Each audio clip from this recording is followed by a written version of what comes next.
Sherry, what do we mean when we're saying don't major in the minors?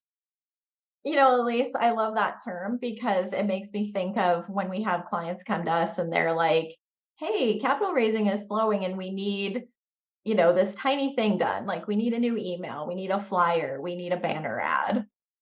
Yeah, and honestly, sometimes we can tell that capital raise is slowing, even if a client doesn't say that capital raise is slowing, because they'll just all of a sudden be peppering us with small little things, small little tweaks. That's really not the most efficient and effective use of their time because they are usually senior management coming to us asking for those items. Exactly. And I think that it's important to understand that as much as we would love to think that a flyer or a new subject line could help solve the capital raising problem, it could certainly go far beyond that.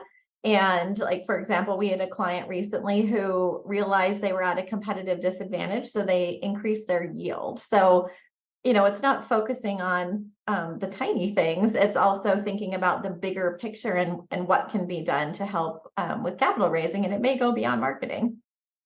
It may.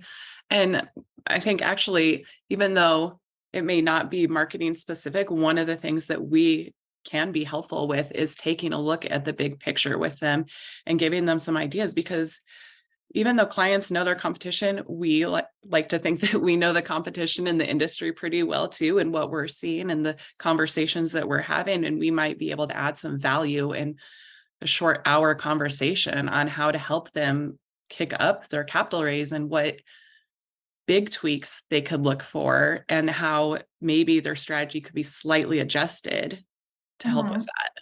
Exactly. And I think it's looking at the objections that they're hearing and then what that equals.